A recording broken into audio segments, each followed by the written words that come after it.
Hello everyone, welcome to concept decoder. Concept decoder के इस video में हम प्रैक्टिस करेंगे सॉइल मैकेनिक्स के ऑब्जेक्टिव क्वेश्चन। इसके पहले के वीडियो अपलोड हो चुके हैं चैनल पे, आप प्लेलिस्ट में जाके उन वीडियो को भी देख सकते हैं। सॉइल मैकेनिक्स के जितने भी प्रीवियस ईयर क्वेश्चन पूछे गए हैं डिफरेंट एग्जाम में, like get, SSC JE, RRB JE, different state board के एएन जेएन के क्वेश्चन पूछे गए हैं, उन्हीं को हम यहाँ फॉलो करवा रहे हैं। तो शुरू करते हैं आज का वीडियो। पहला क्वेश्चन है, a clay layer of thickness 10 centimetre and initial void ratio 0.5 undergoes settlement that final void ratio is 0.2। The settlement of the layer in centimetre is. एक क्ले की लेयर है। क्ले क्या होती है? जिसकी साइज 2 माइक्रोन से छोटी होती है। सॉइल सैंपल में जिनकी साइज 2 माइक्रोन से छोटी होती है वो क्या होती है? क्ले होती है। फाइन ग्रैंड सॉइल, उसकी थिकनेस 10 सेंटीमीटर है और इनिशियल वाइड रेशियो कितना है? 0.5। अब उसमें सेटलमेंट होता है। सेटलमेंट होने के बाद उसका जो फाइनल वाइड रेशियो 0.2 हो जाता है, तो उसकी थिकनेस क्या होगी? तो फॉलो कर लेते हैं इसको।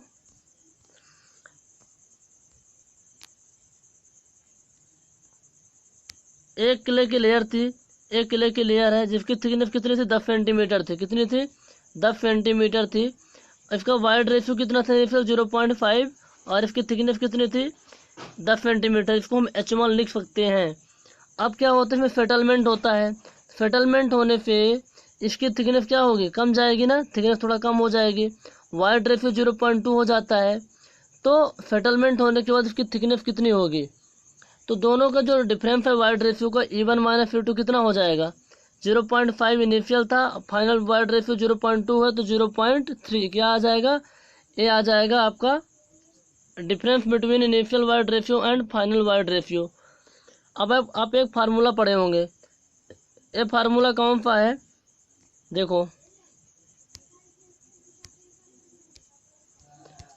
H1 माइनस H2 अपान H1 बराबर E1 माइनस E2 अपान 1 प्लस E1। ये सेटलमेंट या फिर कंसोलिडेशन के केस में काम आता है। H1 माइनस H2, H1 क्या है? इनिशियल थिकनेस क्या थी सॉइल सैंपल की, यहाँ पर क्ले है तो इनिशियल थिकनेस क्या थी क्ले लेयर की। H2 क्या होता है? फाइनल थिकनेस क्या है? E1 होता है इनिशियल वाइड रेशियो, E2 होता है final void ratio. H1 minus H2 को हम लिख सकते हैं डेल्टा H बटे H1। E1 माइनस E2 को हम लिख सकते हैं डेल्टा E बटे 1 प्लस E1। तो डेल्टा H बराबर क्या हो जाएगा? H1 इधर चला जाएगा तो H1 into delta E upon 1 plus E1। Value put कीजिए तो H1 क्या था? इनिशियल थिकनेस क्या थी सॉइल सैंपल की क्ले की? 10 थी। वाइड रेशियो का जो डिफरेंस कितना था? 0.3 था। इनिशियल वाइड रेशियो 0.5 है। अब वैल्यू पुट कीजिए तो आप मल्टीप्लाई करेंगे जब 10 इंटू 0.5 तो आ जाएगा कितना? 10 इंटू 0.3 यानी 3 आ जाएगा, और एक में 0.5 जुड़ेगा तो 1.5 आ जाएगा, तो 3 बटे 1.5 मतलब 2 सेंटीमीटर। तो जो आपकी जो क्ले लेयर है, जो सेटलमेंट के बाद की जो क्ले लेयर है, उसकी जो थिकनेस हो जाएगी 2 सेंटीमीटर। कितनी हो जाएगी? 2 सेंटीमीटर। और पहले कितनी थी? 10 सेंटीमीटर। तो क्वेश्चन में यही पूछा गया था, इसका आंसर क्या हो जाएगा? 2 centimetre. Option number C is a correct answer of this question. In a soil mass, if a volume of void is equal to volume of solid, then the porosity is। आपके पास कोई soil sample था, इसमें जो volume of void है, volume of solid के बराबर है। Volume of void is equal to volume of solid, तो पोरोसिटी कितनी होगी? पोरोसिटी कितनी होगी? अब बताओ वाइड रेशियो क्या होता है? वाइड रेशियो क्या होता है? Volume of wide upon volume of solid, volume of wide upon volume of solid. और आपके पास जो सॉइल सैंपल है उसमें volume of wide volume of solid के बराबर है, तो वॉल्यूम ऑफ वाइड और वॉल्यूम ऑफ सॉलिड बराबर क्या लिख सकते हैं हम? Volume of wide. तो वैल्यू कितनी आ जाएगी? 1 आ जाएगी ना, मतलब वाइड रेशियो हमारा कितना हो जाएगा? 1 हो जाएगा। तो पोरोसिटी क्या होती है? E अपान 1 प्लस E, है ना। पोरोसिटी क्या होती है? E upon 1 plus E। N is equal to E की वैल्यू कितनी है? 1 है। 1 अपान 1 प्लस 1, 1 बटे 2 यानी 0.5। कितना आ गया? पोरोसिटी 0.5। ऑप्शन नंबर इसका कौन सा आंसर होगा? Option number A is a correct answer.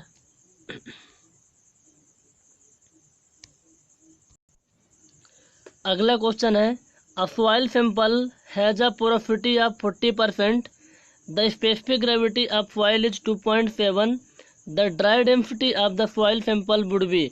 हमारे पास एक सॉइल का सैंपल है, कहीं किसी कंस्ट्रक्शन साइट से उस सॉइल सैंपल को मैंने लिया है, जिसको पोरोसिटी कितनी है 40%, यानी n बराबर कितना हो जाएगा 0.4।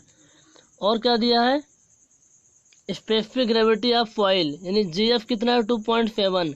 तो dry density of the soil sample, उस सॉइल सैंपल की ड्राई डेंसिटी क्या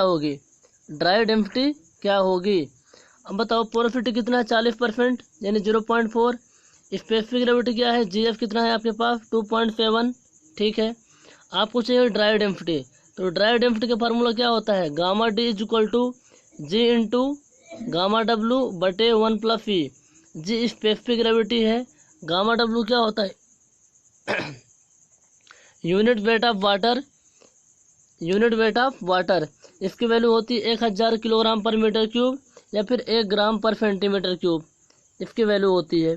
तो अब बताओ इसमें तो आपको क्या क्या पता है, यूनिट वेट ऑफ वाटर आप 1 ले लेंगे, स्पेसिफिक ग्रेविटी पता थी, वाइड रेशियो पता नहीं था, क्या नहीं था पता था, void ratio.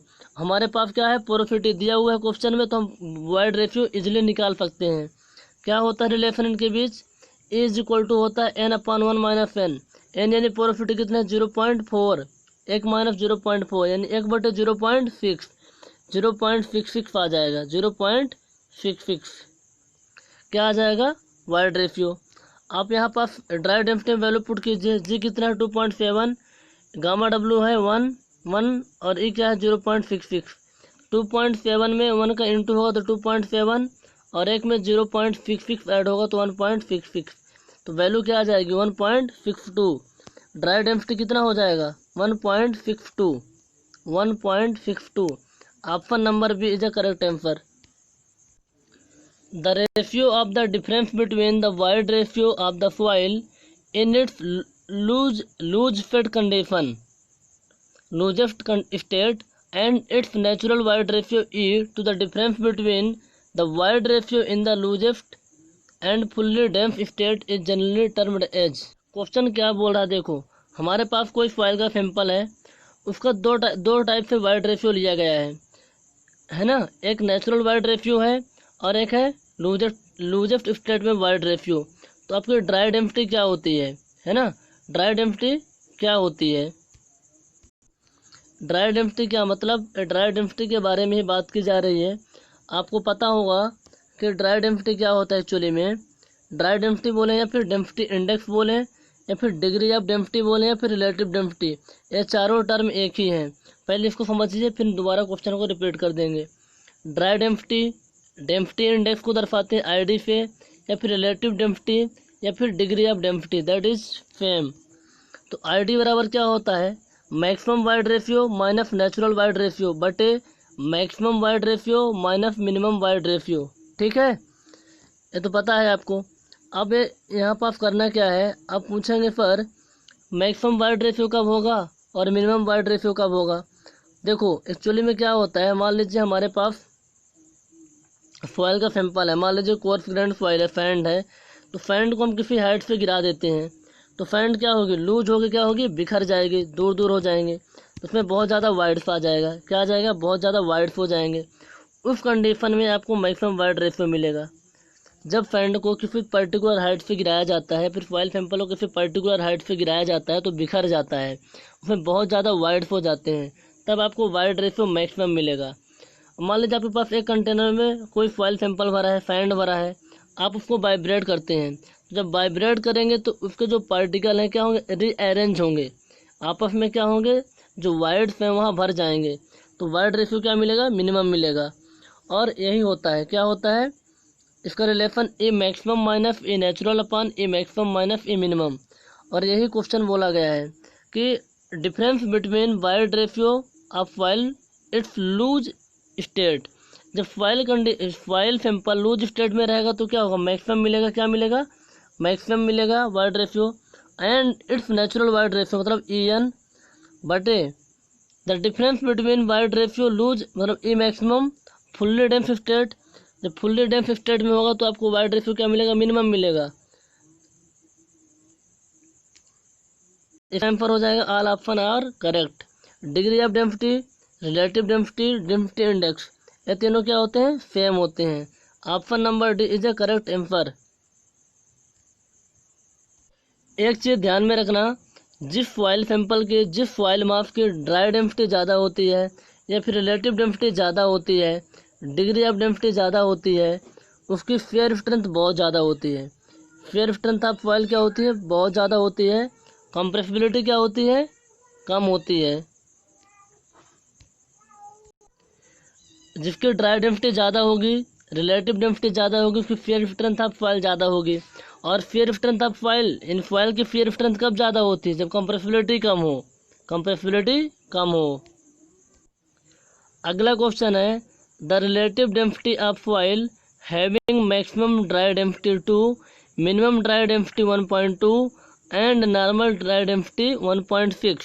Okay, relative density पूछ रहा है। रिलेटिव डेंसिटी का दूसरा नाम क्या होता है, ड्राई डेंसिटी या फिर डिग्री ऑफ डेंसिटी। क्या होगी, जब मैक्सिमम ड्राई डेंसिटी 2 हो, मिनिमम ड्राई डेंसिटी 1.2 हो, नॉर्मल ड्राई डेंसिटी 1.6 हो। इसके बारे में पता होगा आपको, फार्मूला क्या होता है, ड्राई डेंसिटी का दूसरा नाम क्या है, रिलेटिव डेंसिटी, या फिर इसका और एक नाम होता है डिग्री ऑफ डेंसिटी। अब अभी आपको मैंने बताया था इसका फार्मूला, आई या फिर D R, E maximum minus E natural upon E maximum minus E minimum, maximum void ratio minus natural void ratio बटे maximum void ratio minus minimum void ratio. ठीक है, अब इसको दूसरे रूप में हम कैसे लिख सकते हैं, ड्राई डेंसिटी क्या होती है पता है आपको, G into gamma W upon 1+e। Gamma W क्या है, यूनिट वेट ऑफ वाटर। आप यहाँ पे ए निकालिए, क्या निकालिए, ई वाइड रेशियो, इस रिलेशन से तो क्या आएगा, 1+e इधर चला जाएगा, गामा डब्ल्यू हमारा नीचे आ जाएगा। तो हम क्या करते हैं, 1 को राइट साइड में ले जाते हैं, तो वाइड रेशियो कितना हो जाएगा, जी इंटू गामा डब्ल्यू बटे गामा डी -1। ये आपका वाइड रेशियो आ गया। अब मेरे को ये बताओ, जब हमारा जिस फॉइल सैंपल की बात कर रहे हैं, फॉइल सैंपल का वाइड रेशियो मैक्सिमम है, उस केस में गामा डी क्या होगा, मिनिमम होगा ना। जब मैक्सिमम वाइड रेशियो होगा तो कंप्रेसिबिलिटी बहुत ज़्यादा होगी, तो गामा डी यानी ड्राई डेंसिटी क्या होगी, बहुत कम होगी। तो ई मैक्सिमम बराबर क्या हो जाएगा, जी इंटू गामा डब्ल्यू बटे गामा डी मिनिमम। यहाँ पर धोखे से ई मिनिमम लिखा है, जबकि क्या होगा, गामा डी मिनिमम, क्योंकि मैक्सिमम वाइड रेशियो होगा तो हमारी ड्राई डेंसिटी क्या होगी, मिनिमम होगी। और जब मिनिमम वाइड रेशियो होगा तो ड्राई डेंसिटी क्या होगी, मैक्सिमम होगी। ठीक है, जब नेचुरल वाइड रेशियो होगा तो ड्राई डेंसिटी क्या होगी, नेचुरल होगी। आप इन वैल्यू को पुट करके फॉलो करेंगे, ई मैक्सिमम, ई नेचुरल, ई मैक्सिमम और ई मिनिमम, इनके वैल्यू को आप पुट कीजिए जो मैंने अभी निकाला है, तो आपको एक रिलेशन निकल के आएगा।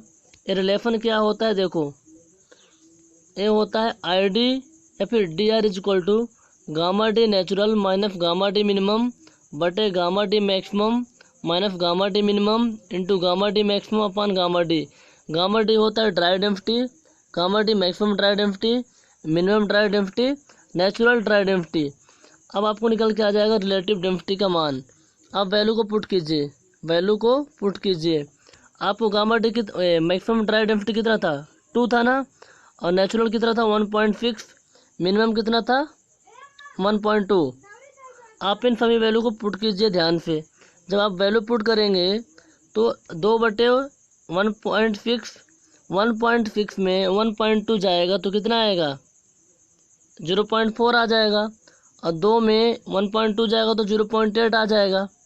4 दूनी 8, 1/2, और 2 से 2 कट गया, 1 कितना हो जाएगा 1.6। परसेंटेज में निकालना है इसलिए मैंने 100 का गुणा किया है, तो 100/1.6 यानी 52.50% के समथिंग वैल्यू आती है, 52.50%। ड्राई डेंसिटी, डेंसिटी इंडेक्स या फिर डिग्री ऑफ डेंसिटी, आप जो भी कहें, क्वेश्चन में तो रिलेटिव डेंसिटी लिखा है यानी DR लिखा हुआ है, इसकी वैल्यू होगी 52.5% के आसपास।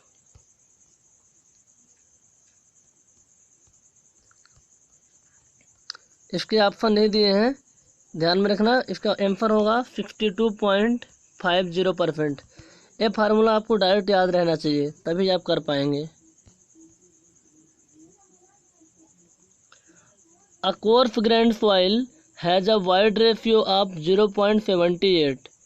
कोर्स ग्रैंड सॉइल क्या होती है? दो टाइप की सॉइल होती है, एक होती है फाइन ग्रैंड सॉइल, दूसरी क्या होती है? Course grand soil. तो जो कोर्स ग्रैंड सॉइल होती है उसकी साइज 75 माइक्रोन से ज़्यादा होती है। क्या होती है? 75 माइक्रोन से बड़ी होती है। उसमें सैंड ग्रेवल आते हैं। जबकि फाइन ग्रैंड सॉइल जो होती है उसकी साइज 75 माइक्रोन से कम होती है। उसमें फिल्ट आता है, क्ले आता है। ठीक है, तो हमारे पास जो कोर्स ग्रैंड सॉइल है, सैंड या फिर ग्रेवल, उसका जो वाइड रेशियो है कितना? 0.78 है। और स्पेसिफिक ग्रेविटी कितनी है? 2.69 है। The critical gradient eight which quicksand will occur. तो क्रिटिकल हाइड्रोलिक ग्रेडियंट क्या होगा? जब क्विकसैंड कंडीशन अकर होती है, क्विकसैंड कंडीशन अकर होती है। अच्छा आप बताओ, एक क्विकसैंड कंडीशन क्या होती है? एक किसी टाइप का सैंड थोड़ी होता है, ये होता है एक हाइड्रोलिक कंडीशन। मान लीजिए आपने यहाँ पास गड्ढा खोदा है, ठीक है ना, सिंपल समझा रहा हूँ। गड्ढा खोदा है आपने, यहाँ पास रहता था, मान लीजिए कोर्स ग्रैंड सॉइल की बात है, मान लीजिए रहता था, यहाँ पास सैंड था। अब यहाँ सीपेज होगा, क्या होगा? सीपेज होगा। तो यहाँ पे सीपेज फोर्स ऊपर की तरफ लगाएगा, अपवर्ड फोर्स लगाएगा, है ना। सीपेज फोर्स क्या होगा? अपवर्ड फोर्स लगाएगा। जब ये बहुत ज़्यादा हो जाता है, ठीक है ना, उसके सहन कैपेसिटी, बियरिंग कैपेसिटी से ज़्यादा, तब क्विकसैंड कंडीशन अकर हो जाती है। ठीक है, तो क्विकसैंड कंडीशन यदि हो जाती है तो क्रिटिकल हाइड्रोलिक ग्रेडियंट कितना होगा? देखो, वाइड रेशियो कितना दिया है? 0.78। स्पेसिफिक ग्रेविटी कितना है? 2.69। क्रिटिकल हाइड्रोलिक ग्रेडियंट आपको निकालना था। तो क्रिटिकल हाइड्रोलिक ग्रेडियंट वह ग्रेडियंट होता है जिस पर इफेक्टिव स्ट्रेस क्या होता है? 0 हो जाता है। यानी सिग्मा डैश की वैल्यू क्या हो जाती है? 0 हो जाती है। उस कंडीशन को आप क्विकसैंड कंडीशन या फिर बॉइलिंग ऑफ सैंड कहते हैं। फार्मूला क्या होता है? ICR यानी critical hydraulic gradient, GF minus 1/1 plus E। GF कितना होता है? 2.69 माइनस 1/1 प्लस 0.78। 2.69 में एक घटाएं कितना आएगा? 1.69 बटे 1.78। तो क्रिटिकल हाइड्रोलिक ग्रेडियंट की जो वैल्यू निकल के आती है वो आएगी 0.94। कितनी होती है? 0.94। ऑप्शन नंबर डी इसका करेक्ट आंसर हो जाएगा। तो क्विकसैंड कंडीशन का फार्मूला ध्यान में रखना कि हाइड्रोलिक ग्रेडियंट बराबर क्या होता है? ICR बराबर GF minus 1/1 plus E। GF minus 1/1 plus E। जब क्रिटिकल हाइड्रोलिक ग्रेडियंट होता है उस केस में इफेक्टिव स्ट्रेस 0 हो जाता है। A dry soil has mass specific gravity of 1.35। हमारे पास ड्राई सॉइल है। ड्राई सॉइल का मतलब क्या होता है? उसमें वाटर नहीं होगा, केवल सॉइल सॉलिड होंगे और एयर होगी, जिसकी स्पेसिफिक ग्रेविटी 1.35 है। ठीक है, मास स्पेसिफिक ग्रेविटी, मास स्पेसिफिक ग्रेविटी यानी GM कितना है? 1.35। और स्पेसिफिक ग्रेविटी ऑफ सॉलिड्स यानी GF कितना है? 2.7। तो वाइड रेशियो क्या होगा? वाइड रेशियो क्या होगा? तो मास ऑफ स्पेसिफिक ग्रेविटी है ना, और specific gravity of soil solid, इनके बीच का जो रिलेशन होता है वो होता है GM बराबर GF बटे 1 प्लस E। GF बटे 1 प्लस E। और आपको निकालना क्या है? केवल वाइड रेशियो निकालना है। तो आप क्या करेंगे? 1 प्लस E को उधर लाएंगे तो GM हमारा क्या आएगा? नीचे आ जाएगा। तो E बराबर कितना निकल के आएगा? GF बटे GM माइनस 1। GF क्या था? 2.7, GM था 1.35। आप फॉलो कीजिए तो 2.7 में 1.35 घटा दें, कितना आएगा? 1.35 बटे 1.35, आपस में कट जाएंगे, वैल्यू क्या आ जाएगी? 1। तो वाइड रेशियो कितना होगा? 1 होगा। कितना होगा? 1। Option number B is a correct answer. Given mathematically equation, एक मैथमेटिकली इक्वेशन दी है, रो बराबर कैपिटल M बटे कैपिटल V, यानी डेंसिटी बराबर mass upon volume represents which term of soil mechanics.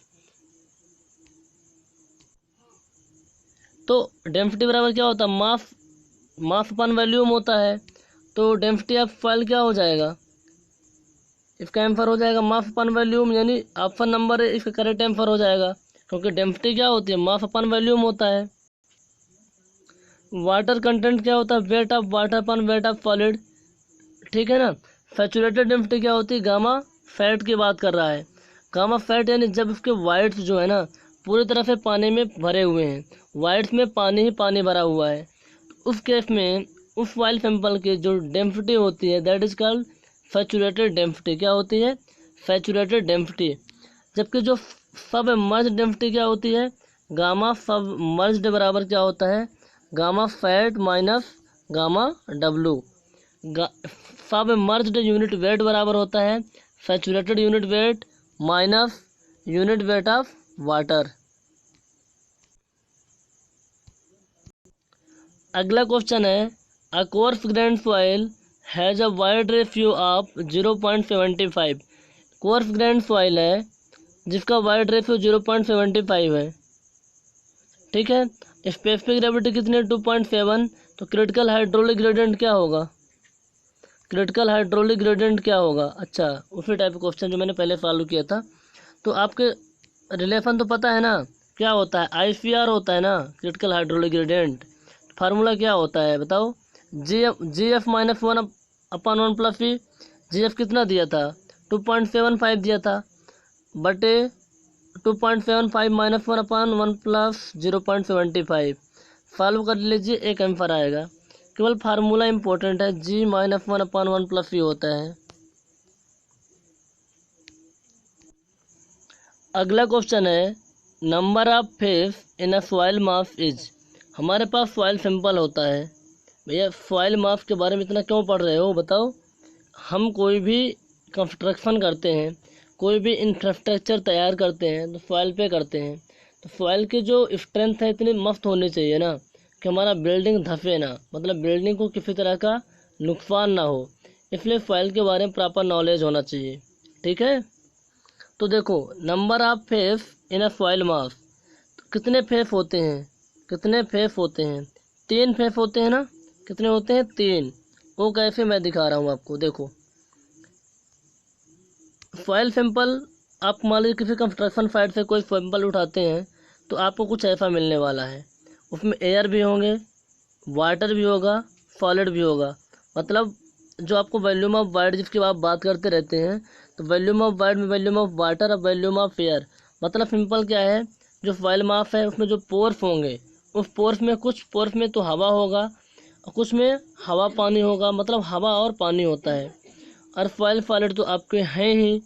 उसको क्या बोलते हैं, ये पहला फेस है। कौन सा है, ये पहला है, ये दूसरा है, ये तीसरा है।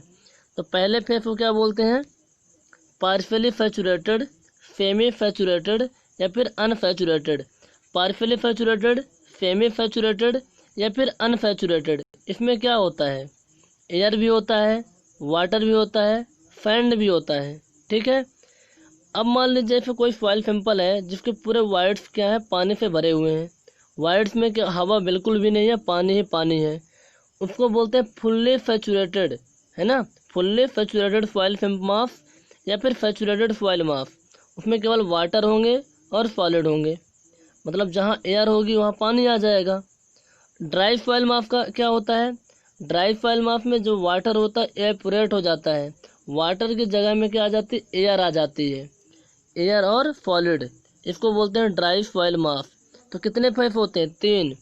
पार्शियली सैचुरेटेड या फिर सेमी सैचुरेटेड, अनसैचुरेटेड, ये पहला फेस। दूसरा होता है फुल्ली सैचुरेटेड, तीसरा होता है ड्राई सॉइल मास, ठीक है ना। और इनके जो वॉल्यूमेट्रिक रिप्रेजेंटेशन होता है ना, कंपोनेंट जो आपके हैं इनका जो वॉल्यूमेट्रिक रिप्रेजेंटेशन होता है that is called phase diagram. आप पूछेंगे वॉल्यूमेट्रिक रिप्रेजेंटेशन क्या होता है, यहाँ तो दिया नहीं है। देखो, ऐसे लिख सकते हैं अपन, ए वॉल्यूम ऑफ वाइड है, ए वॉल्यूम ऑफ सॉलिड है, ये टोटल वॉल्यूम है। Volume of water, volume of solid, volume of air, volume of solid, है ना। वॉल्यूम का टर्म में इसी को बोलते हैं फेस डायग्राम। तो 3 टाइप से होता है। इसका आंसर क्या हो जाएगा, option number A. Option number is a correct answer. The relationship between bulk density dry density and water content. हमारे पास फॉइल मास है जिसकी बल्क डेंसिटी दी है gamma B, dry density gamma D और वाटर कंटेंट। इनके बीच क्या रिलेशन होता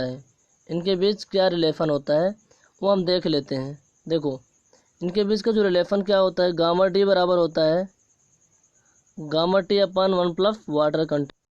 गामा डी बराबर gamma T upon 1 plus water content. Gamma B यानी बल्क मॉडुलस है ना, बल्क डेंसिटी होते हैं आप जैसे बल्क मॉडुलस तो फाइल स्ट्रेंथ ऑफ मटेरियल में आप पढ़ते हैं, लेकिन जो गामा बी है बल्क डेंसिटी बोलेंगे इसको हम, है ना। गामा बी को क्या बोलेंगे, बल्क डेंसिटी, या फिर गामा टी भी लिख देते हैं कई बार। तो इसका रिलेशन क्या होता है, ड्राई डेंसिटी बराबर bulk density upon 1 plus water content. Option number B correct answer होगा। लेकिन इसके अलावा बहुत से रिलेशनशिप है जो कई बार ऑब्जेक्टिव क्वेश्चन में आते रहते हैं, है ना, उनको पता होना चाहिए आपको। तो देख लो, देखो सम इम्पोर्टेंट है ना, सम इम्पोर्टेंट रिलेशनशिप है, उनको देख लेते हैं। पहला रिलेशनशिप है weight of solid is equal to total weight upon 1 plus water content.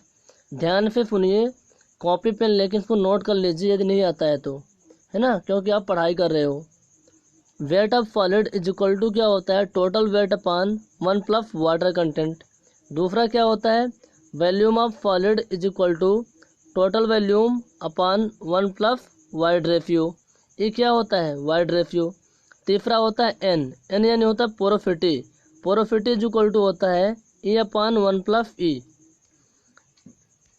इसी तरह आपका जो फोर्थ फार्मूला है इसी से निकल के आएगा, void ratio is equal to होता है porosity upon 1 minus porosity.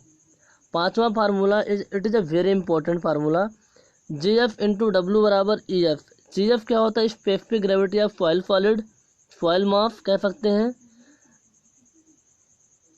W क्या होता है, स्मॉल डब्ल्यू होता है water content, weight of water upon weight of solid. E होता है वाइड रेशियो, एफ होता है डिग्री ऑफ सैचुरेशन। तो जी एफ इंटू डब्ल्यू बराबर ई एफ। 6 नंबर का जो फार्मूला क्या होता है, गामा टी बराबर जी प्लस ई एफ अपान 1 plus P into gamma W. Gamma T क्या होता है, बल्क डेंसिटी, जी होता है स्पेसिफिक ग्रेविटी, ई होता है वाइड रेशियो, एफ होता है डिग्री ऑफ सैचुरेशन। ये रिलेशनशिप पता होना चाहिए। गामा डब्ल्यू होता है यूनिट वेट ऑफ वाटर, जिसकी वैल्यू कितनी होती है, 1000 किलोग्राम पर मीटर क्यूब, या फिर 1 ग्राम पर सेंटीमीटर क्यूब होती है। अगला फार्मूला है गामा डी बराबर जी अपान 1 प्लस सी इंटू गामा डब्ल्यू। इसी फार्मूले से निकल के आता है, जब हमारा फॉइल सैंपल ड्राई होगा तो हमारी एफ की वैल्यू क्या होगी, 0 होगी। जब एफ की वैल्यू 0 होगी तो ई एफ वाला टर्म क्या हो जाएगा, हमारा 0 हो जाएगा। इसलिए यहाँ पर केवल लिखा गया है गामा डी बराबर ड्राई डेंसिटी बराबर G upon 1 plus V into gamma W. इसके बाद आता है gamma sat, saturated unit weight. Saturated मतलब फॉइल मास के जो वाइड्स है ना पानी से भरे हुए हैं, हर एक वाइड्स में पानी भरा हुआ है, ठीक है। उस केस में क्या होगा, डिग्री ऑफ सैचुरेशन क्या होता है, 100%, यानी उसकी वैल्यू क्या हो जाएगी, 1 हो जाएगी। तो जहाँ पास ई एफ लिखा था, एफ की जगह में क्या आ जाएगा, 1, यानी क्या हो जाएगा, केवल ई आ जाएगा। ध्यान से करोगे तो समझ में आएगा, जी प्लस ई अपान 1 plus E into gamma W. इसके बाद होता है सबमर्ज्ड यूनिट वेट।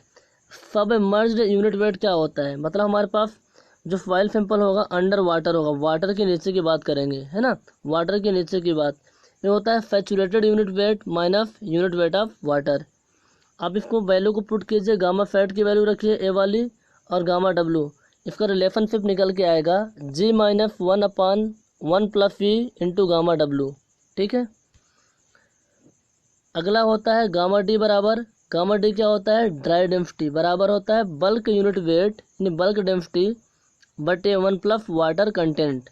ये होता है 10 नंबर का फार्मूला, ठीक है। 10 नंबर मतलब नंबरिंग में 10 नंबर है ना। इसके बाद का फार्मूला है गामा डी। गामा डी के 3 फार्मूले निकल के आ रहे हैं। गामा डी बराबर 1 minus N A G F into gamma W upon 1 plus W into G F. Gamma W क्या है, यूनिट वेट ऑफ वाटर, और तो पता ही है डब्ल्यू क्या है, वाटर कंटेंट, यानी क्या है, एयर कंटेंट, ठीक है। एफ क्या होता है, डिग्री ऑफ सैचुरेशन बराबर क्या होता है, total weight upon gamma W into 1 + water content बटे gamma T minus 1/GF। GF क्या होता है, स्पेसिफिक ग्रेविटी। ठीक है,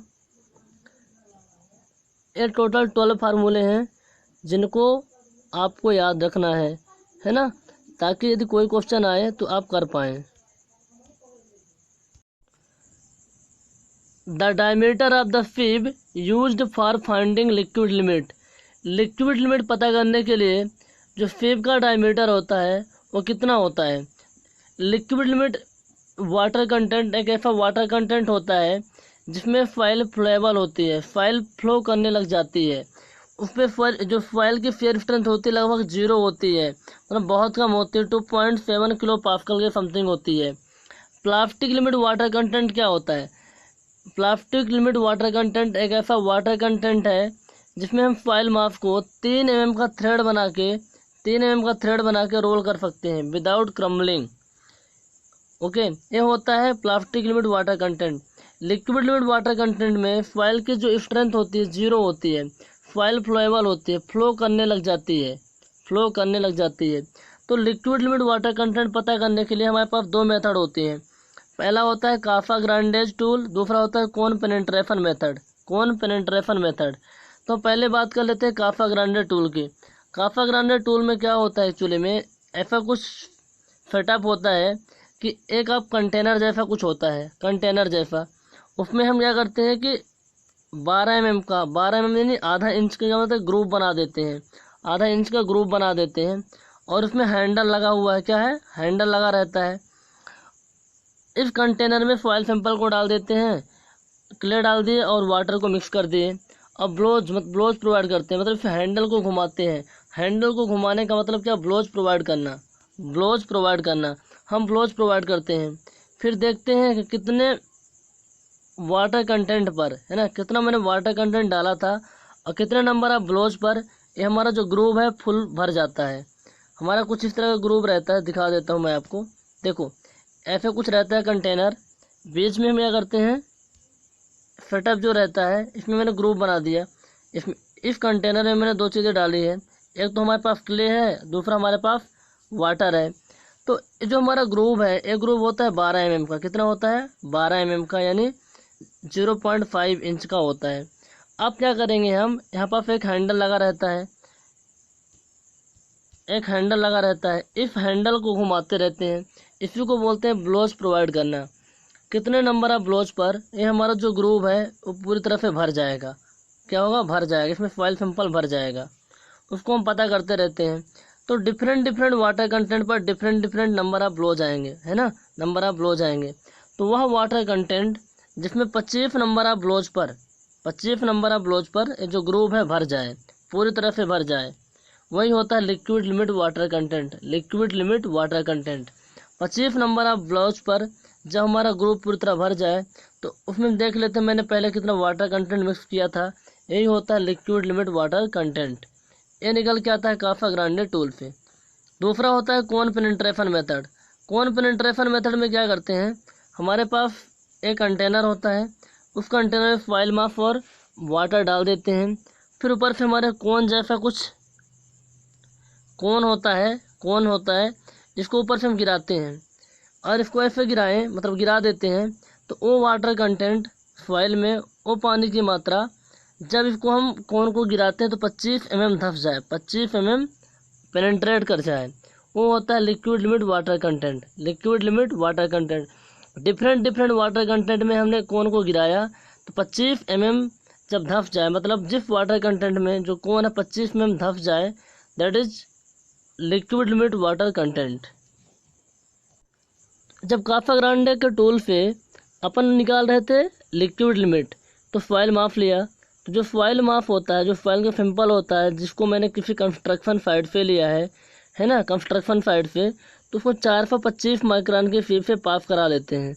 लगभग 120 ग्राम के आसपास का सैंपल लिया जाता है। तो उसी की बात ये कर रहा है कितने mm की फीब से पास कराते हैं, 450 माइक्रोन की फीब से पास कराए हुए सैंपल से लिक्विड लिमिट वाटर कंटेंट पता करते हैं कासाग्रांडे टूल और कोन पेनिट्रेशन मेथड से।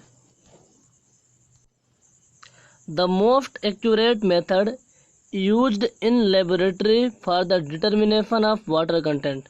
लेबोरेटरी में हम वाटर कंटेंट निकाल रहे हैं, फॉइल सैंपल है, उस फॉइल मास का वाटर कंटेंट निकाल रहे हैं लेबोरेटरी में। तो लेबोरेटरी के हिसाब से कौन सा मेथड एक्यूरेट होता है? मोस्ट एक्यूरेट होता है, मोस्ट एक्यूरेट होता है। तो डिफरेंट बहुत सारी मेथड होती हैं, जिसमें लेबोरेटरी के हिसाब से देखें तो ओवन ड्राई मेथड सबसे एक्यूरेट माना जाता है। इसमें क्या करते हैं, हमारे पास जो फॉइल सैंपल होता है, फॉइल मास है, उसको 110 से लेके 105 से लेकर के 110 डिग्री सेल्सियस टेम्परेचर पर क्या करते हैं, हीट प्रोवाइड करते हैं। 105 से लेकर के 110 डिग्री सेल्सियस के बीच इसको हम हीट प्रोवाइड करते हैं, तो पूरा वाटर एवेपोरेट हो जाता है, फॉइल मास बचता है, उससे निकाल लेते हैं वाटर कंटेंट। इसी को बोलते हैं ओवन ड्राइंग मेथड। हमारे पास जो इनऑर्गेनिक फॉइल होती है, इनऑर्गेनिक फॉइल को 105 से 110 डिग्री सेल्सियस के बीच गर्म करते हैं, जबकि ऑर्गेनिक फॉइल को 60 डिग्री सेल्सियस के आसपास गर्म करते हैं, फिर उससे वाटर कंटेंट निकालते हैं। ठीक है, इनऑर्गेनिक फॉइल का जो स्पेसिफिक ग्रेविटी होता है 2.65 होता है, जबकि ऑर्गेनिक फॉइल का 1.2 होता है। तो वाटर कंटेंट निकालने की और बहुत सी मेथड होती हैं, उनको भी देख लीजिए आप एक बार ताकि याद रहे। ओवन ड्राई मेथड होती है, torsion balance method, pycnometer method, sand bath method, alcohol method, calcium carbide method, radiation method. ठीक है, इन सभी 7 मेथड में लेबोरेटरी के हिसाब से जो एक्यूरेट मेथड होती है वो होती है oven drawing method. Option number A इसका आंसर होगा।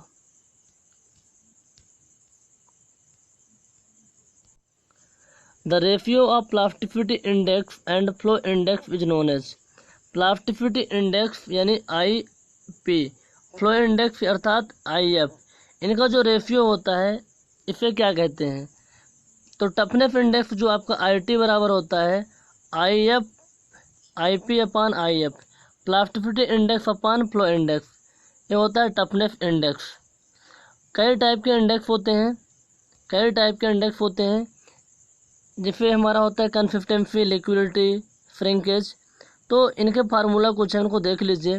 पहला हमारा इंडेक्स है प्लास्टिसिटी इंडेक्स, ये होता है liquid limit water content minus plastic limit water content.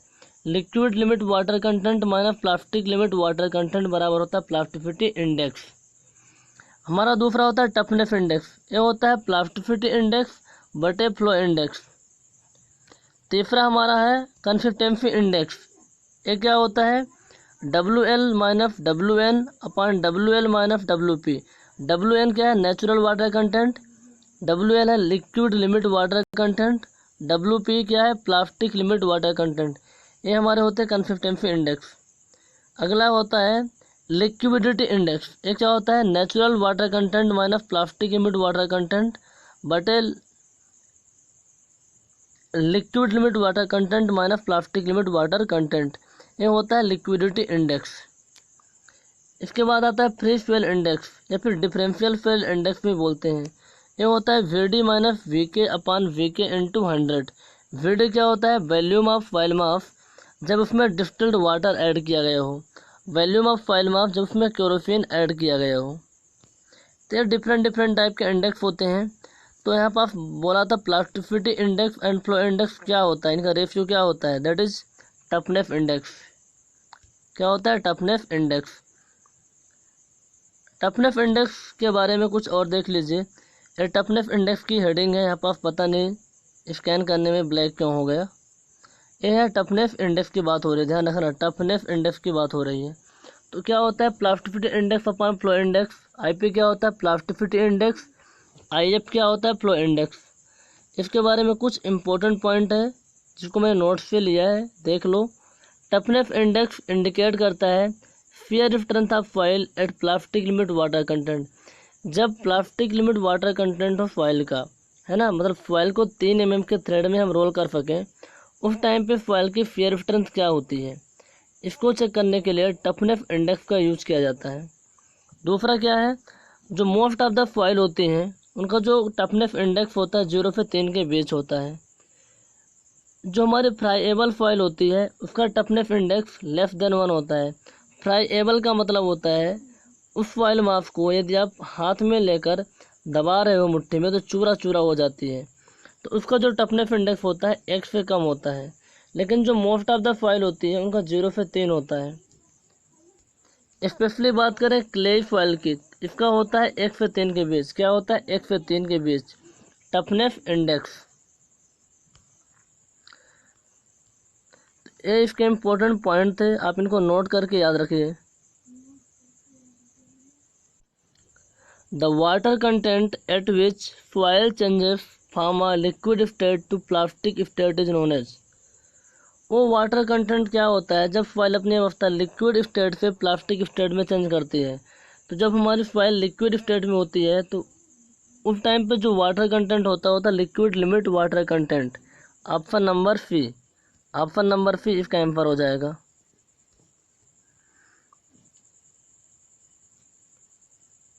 Plastic limit water content एक ऐसा वाटर कंटेंट होता है जिसमें हम सॉइल को 3 mm का थ्रेड बना के रोल कर सकते हैं। ठीक है। Which of the following methods is used to find the specific gravity of soil in a laboratory.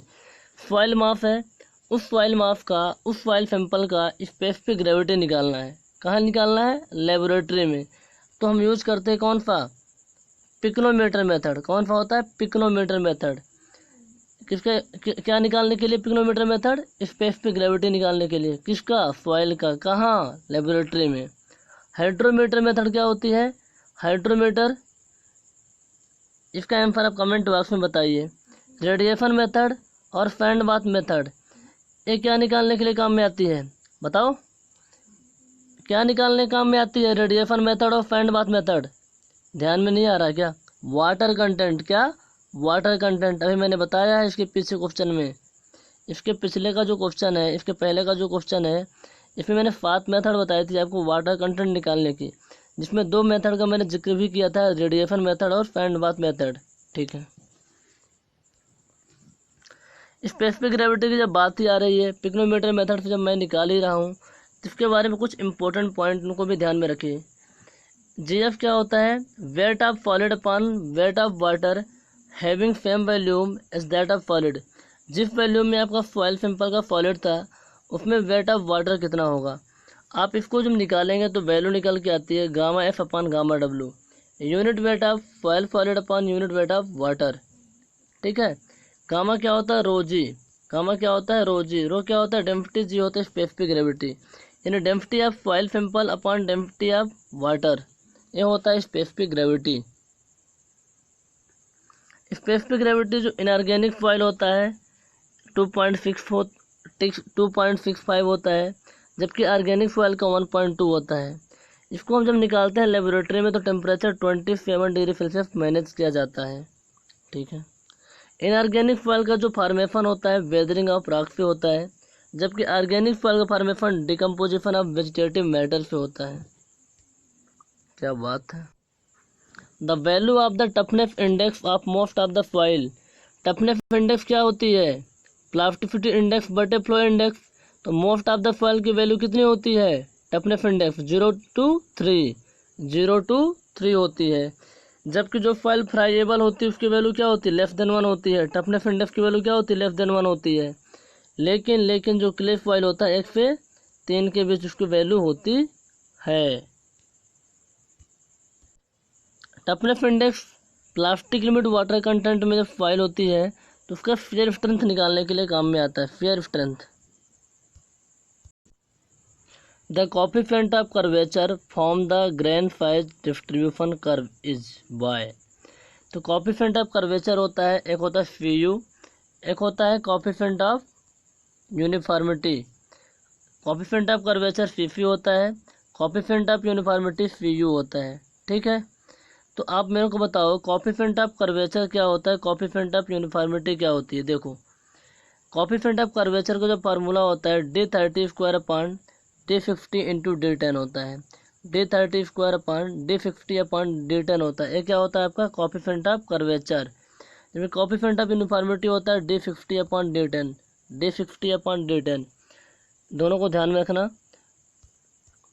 Sand होता है ग्रेवल, ये क्या होते हैं? कोर्स ग्रैंड सॉइल हैं, 75 माइक्रोन से बड़ी साइज होती है इनकी।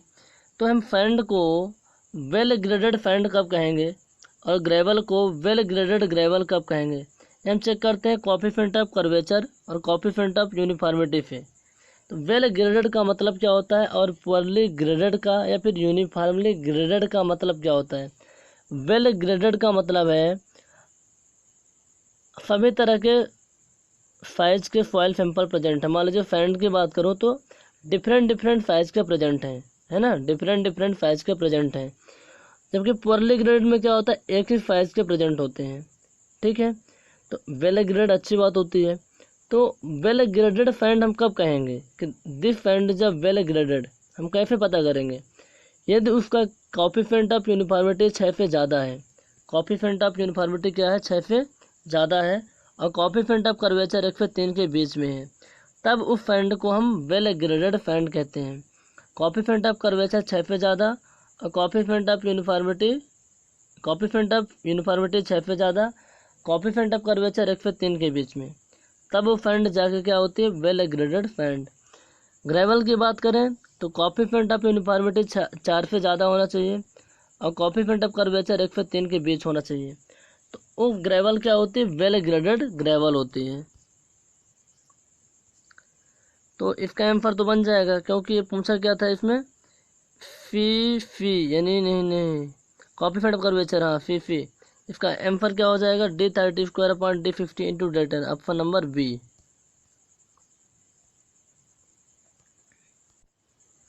If the specific gravity and voids in a soil sample are G and D, हमारे पास कोई सॉइल सैंपल है जिसकी स्पेसिफिक ग्रेविटी G है, वाइड रेशियो E है, then hydraulic gradient is represented by, hydraulic gradient क्या होता है, G-1/1 + E क्या होता है, G-1/1 + E होता है। ठीक है, the maximum void ratio of a soil is 0.7 and minimum 0.35। Maximum void ratio कितना है सॉइल का, 0.7, मिनिमम कितना है 0.35। If the natural void ratio is 0.525 then what will be the density index. Density index क्या होता है, रिलेटिव डेंसिटी या फिर density, degree of density, ID या फिर DR। इसका फार्मूला क्या होता है बताओ, ये होता है E मैक्सिमम अपान E माइनस E मिनिमम अपान E maximum minus E minimum. Maximum void ratio, natural void ratio, maximum void ratio, minimum void ratio. ठीक है,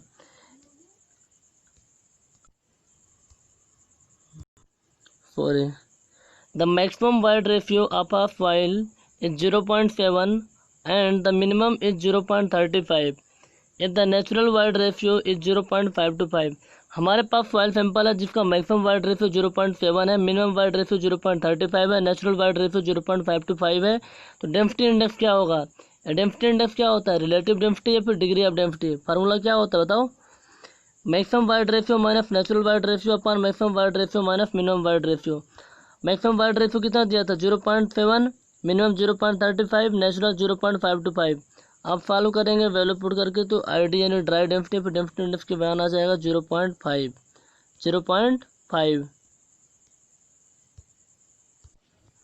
dry density of a soil sample having bulk density 2.24 ग्राम पर centimetre cube and water content 12%। Bulk density आपको दिया हुआ है gamma T या फिर gamma B, water content 12% यानी 0.12। तो ड्राई डेंसिटी क्या होगी, रिलेशन पता है आपको, तो ड्राई डेंसिटी बराबर क्या होता है, bulk density upon 1 plus water content. तो ड्राई डेंसिटी कितना था, सॉरी बल्क डेंसिटी कितनी थी 2.24, वाटर कंटेंट 12% यानी 0.12। तो आप वैल्यू रखिए और क्वेश्चन को फॉलो कीजिए। इसका आंसर आ जाएगा 2 ग्राम पर सेंटीमीटर क्यूब, 2 ग्राम पर centimetre cube. Gram centimetre cube में इसलिए आ रहा है क्योंकि गामा T जो बल्क यूनिट वेट है ये क्या है, ग्राम पर सेंटीमीटर क्यूब में है। तो गाइज आज की वीडियो में बस इतना ही। आपको वीडियो कैसा लगा आप कमेंट करके ज़रूर बताइए। Thank you.